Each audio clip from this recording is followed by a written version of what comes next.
AP liquor స్కామ్లో చాలా కీలకమైన విషయాలు బయటపడ్డాయి. అదే నేపథ్యంలో ఇప్పటికే 49 మంది జగన్మోహన్ రెడ్డి గారి అనుచరులే కానీ బ్యాచే కానీ వీళ్ళందరికీ కూడా ఇప్పుడు ఒక షాకింగ్ న్యూస్ అయితే వచ్చింది. అదేంటి అని అంటే ఇప్పటి వరకు కూడా ఏపీ లిక్కర్ స్కామ్ని పూర్తిగా కూడా విచారణ చేసింది, పట్టుకున్నది, ఎవరెవరు నిందితులు, వాళ్ళ డీటెయిల్స్ ఏంటి, ఇలా ప్రతి ఒక్క పని కూడా అంటే ఈ స్కామ్ అంతా కూడా బయటకు తీసుకొచ్చింది సిట్ అధికారులు. అయితే ఇప్పుడు తాజాగా చూసుకుంటే సెంట్రల్ గవర్నమెంట్ కి చెందిన ఈడీ ఎన్ఫోర్స్మెంటరీ డైరెక్టరీ ఇందులో ఇన్వాల్వ్మెంట్ అవ్వడం అయితే జరిగింది. తాజాగా కీలకంగా చూసుకుంటే ఏపీ లిక్కర్ స్కామ్ కి సంబంధించిన 49 మందిని కూడా విచారించడం, వాళ్ళు చెప్పిన సమాధానాలు, ముఖ్యంగా అందులో ఎవరెవరు ఉన్నారు, వాళ్ళు ఏం చేశారు, ఇక్కడ ఈ లిక్కర్ స్కామ్ లో దాదాపుగా 3,000 కోట్లకు పైగా ఏవైతే ట్రాన్సాక్షన్ జరిగినాయి అని చెప్పి కొన్ని ఆరోపణలు వినిపిస్తున్నాయో ఆ డబ్బు అంతా కూడా కొన్ని షెల్ కంపెనీస్ పెట్టి అందులో ఇన్వెస్ట్ చేశారా, లేదనంటే బినామీ పేర్ల మీద ఎక్కడైనా పెట్టుబడులు పెట్టారా, లేదనంటే బ్లాక్ మనీ రూపంలో నోట్ల కట్టాలనేవి దాచిపెట్టారా, లేదనంటే ఇంకొకటి చేతులు మార్చారా అనేది తెలియవలసి ఉంది. ఇలా ఇప్పటి వరకు కూడా ఈ ఏపీ లిక్కర్ స్కామ్ లో జరిగిన తతంగాన్ని అంతా కూడా విచారణ నేపథ్యంలో పూర్తి వివరాలన్నీ కూడా సేకరించడం జరిగింది. కానీ అనూహ్యంగా చూసుకుంటే ఈడీ ఈ కేసులోకి ఎంటర్ అయింది. తాజాగా చూసుకుంటే ఎన్ఫోర్స్మెంటరీ డైరెక్టరీ ఏపీ సిట్ అధికారులకి ఒక లేఖ అయితే విచారించడం జరిగింది. అదేంటి అని అంటే ఈ కేసుని అంటే ఏపీ లిక్కర్ స్కామ్ ని మేము ఈడీ అండర్లోకి తీసుకుంటున్నాము, ఇక నుంచి ఇందులో ఏం జరిగినా కానీ మాకు తెలియాలి, ఇప్పటి వరకు ఏవైతే సేకరించిన ఆధారాలు కానీ విచారణకు సంబంధించిన ఫుటేజ్ ఏదైతే ఉందో ఇవన్నీ కూడా మాకు అప్పచెప్పాలని చెప్పి, అంతేకాకుండా రేపటి రోజుల్లో ఏదైనా ఇన్ఫర్మేషన్ తెలిసినట్లయితే దాన్ని కూడా మాకు పాస్ చేయాలని చెప్పి ఒక లేఖ అనేది ఎన్ఫోర్స్మెంటరీ డైరెక్టర్ నుంచి ఏపీ సిట్ అధికారులకు అయితే వెళ్లడం జరిగింది. ఇక్కడ ఏపీ లిక్కర్ స్కామ్ కి సంబంధించి సడన్ గా ఈడీ ఎలా ఇన్వాల్వ్ అవుద్దని చెప్పి చాలా మందికి కూడా డౌట్ రావచ్చు. ఇక్కడ ముఖ్యంగా చూసుకుంటే దేశంలో అన్ని వ్యవస్థల కంటే కూడా ఈడీ అనేది చాలా కీలకం, సిబిఐ కంటే కూడా ఈడీ కీలకం. సిబిఐ కొన్ని పరిధుల్లో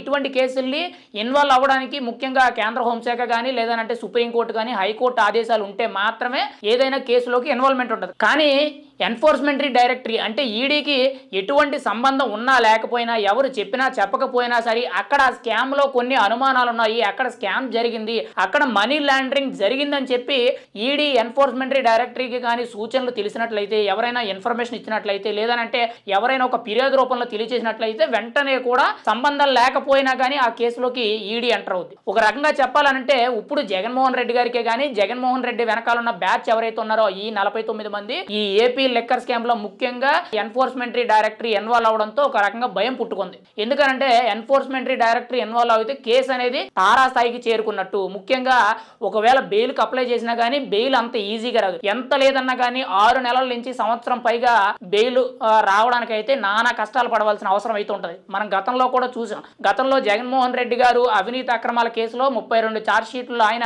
జైలుకు వెళ్లడం జరిగింది, 16 నెలలు జైల్లో ఉండడం జరిగింది. అందులో ముఖ్యంగా సిబిఐతో పాటు ఈడీ కేసులు కూడా ఉండడంతో జగన్మోహన్ రెడ్డి గారు 16 నెలలు జైల్లో ఉండడం జరిగింది. అదే స్టేట్ గవర్నమెంట్ కి సంబంధించి సిట్ అధికారులే కానీ విజిలెన్స్ అధికారులే కానీ లేదంటే ఏసీబీ అధికారులు ఇలా ఏవైతే ఉంటారో, ఇలా ఏవైతే వ్యవస్థలు ఉంటాయో వీటికి సంబంధించి కేసులు నమోదయ్యి వాళ్ళు జైల్లోకి వెళ్ళినట్లయితే మాక్సిమం 3 నెలల లోపే వాళ్ళు జైలు నుంచి బయటికి బెయిల్ తెచ్చుకొని రావడం జరుగుతుంది. కానీ దేశంలోనే అత్యంత చాలా కఠినమైన వ్యవస్థ కింద ఇప్పుడు కేసులన్నీ కూడా చాలా కీలకంగా నడిపే వ్యవస్థ ఏదైనా ఉంది అని అంటే అది ఎన్ఫోర్స్మెంటరీ డైరెక్టర్. ఇప్పుడు ఈడీ ఏపీ లిక్కర్ స్కామ్ లోకి ఇన్వాల్వ్ అవ్వడంతో ఇప్పుడు ఒక రకంగా చెప్పాలంటే జగన్ బ్యాచ్ అందరికీ కూడా ఒక ఉచ్చు లాంటి బిగుతుంది. మరి ఎప్పుడు అరెస్ట్ చేస్తారు, ఇంకా ఎంత లోతుకి వెళ్తాది, ఇంకా ఎవరెవరిని పట్టుకుంటారు, వీళ్ళకి ఏ స్థాయిలో ట్రీట్మెంట్ ఉంటుంది అనేది ముందు తెలియవలసి ఉంది. కానీ అనూహ్యంగా చూసుకుంటే ఏపీ సిట్ అధికారులను పక్కకు తప్పించి ఇందులోకి ఈడీ ఎంటర్ అయింది. ఈడీ ఎంటర్ అయిన దాంతో వెంటనే కూడా ఈ స్కామ్ లో ఉన్న కీలకంగా ఎవరైతే ముఖ్యంగా ఉన్నారో ముఖ్య నేతలు, వాళ్ళ వెనకాల ఉన్న వాళ్ళు, వాళ్ళ వెనకాల ఉన్న వాళ్ళు, బినామీలు, ముఖ్యంగా